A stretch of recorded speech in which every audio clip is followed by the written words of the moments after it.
Assalamualaikum warahmatullahi wabarakatuh. Kita berjumpa lagi. Saya tak lupa mendoakan kepada Allah Subhanahu wa taala, Tuhan Yang Maha Esa, semoga kita selalu mendapatkan keberkahan hidup darinya, dan semoga bangsa dan negara ini makin lama makin maju, demokrasinya semoga indeksnya makin lama makin naik dari sekarang.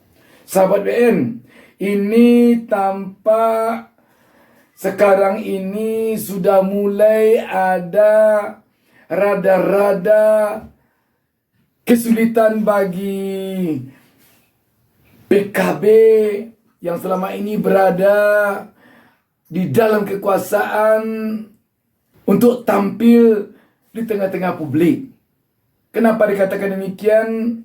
Ketua Umum PKB yang juga sekarang ini bakal calon wakil presiden, Anies Baswedan, yang baru saja dideklarasikan di Surabaya oleh Partai Nasdem dan Partai PKB, Muhaimin Iskandar atau yang lebih dikenal dengan Caimin, ketika akan membuka acara MTQ internasional di Tanah Laut Kalimantan batal. Sungguh mengejutkan. Tetapi ini tentu agaknya Caimin dan PKB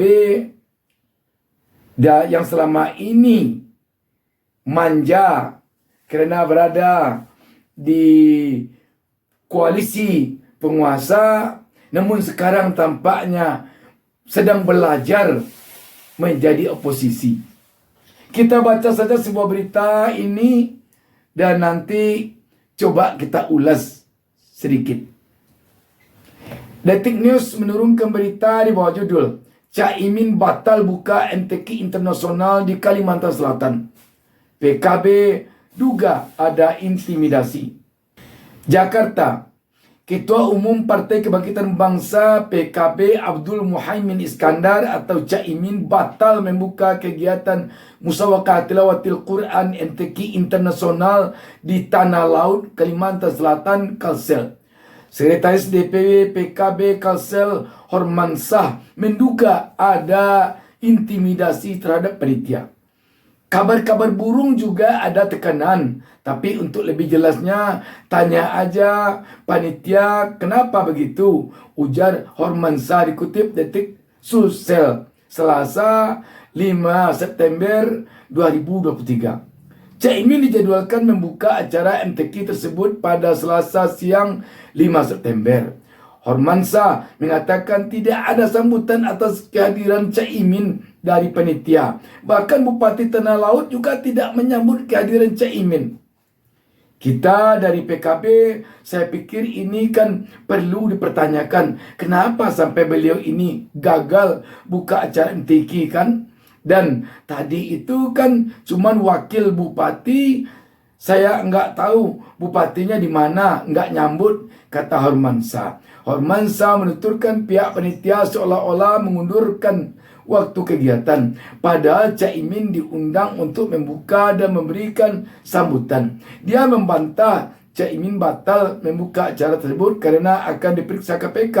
Hormansah menegaskan informasi tersebut tidak benar.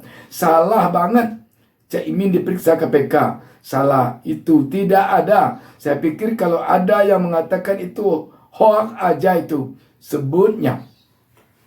Jadi sahabat, tampak sekali bahwa telah mulai mengalami kesulitan Caimin sekarang ini untuk tampil di publik.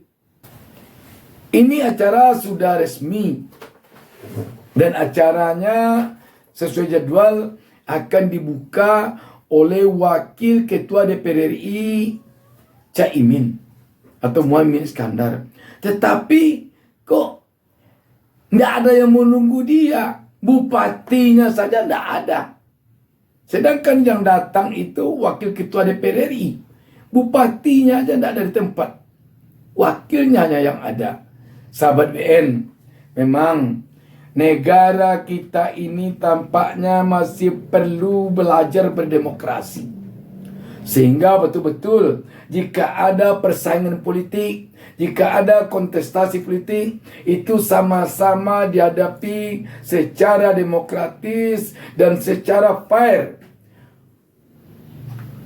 Tidak dengan cara yang di luar ketentuan yang lazim.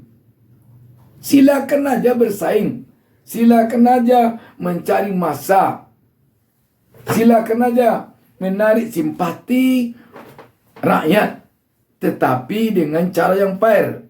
Ibaratkan kita punya lampu, sama-sama ingin lampunya hidup, sama-sama ingin lampunya menyala. Yang tidak boleh itu, yang tidak demokratis itu, kalau karena ingin lampu kita nyalanya bagus, lampu kawan dimatikan, atau lampu lawan dimatikan. Itu yang tidak fair. Sama-sama dihidupkan saja lampu kita.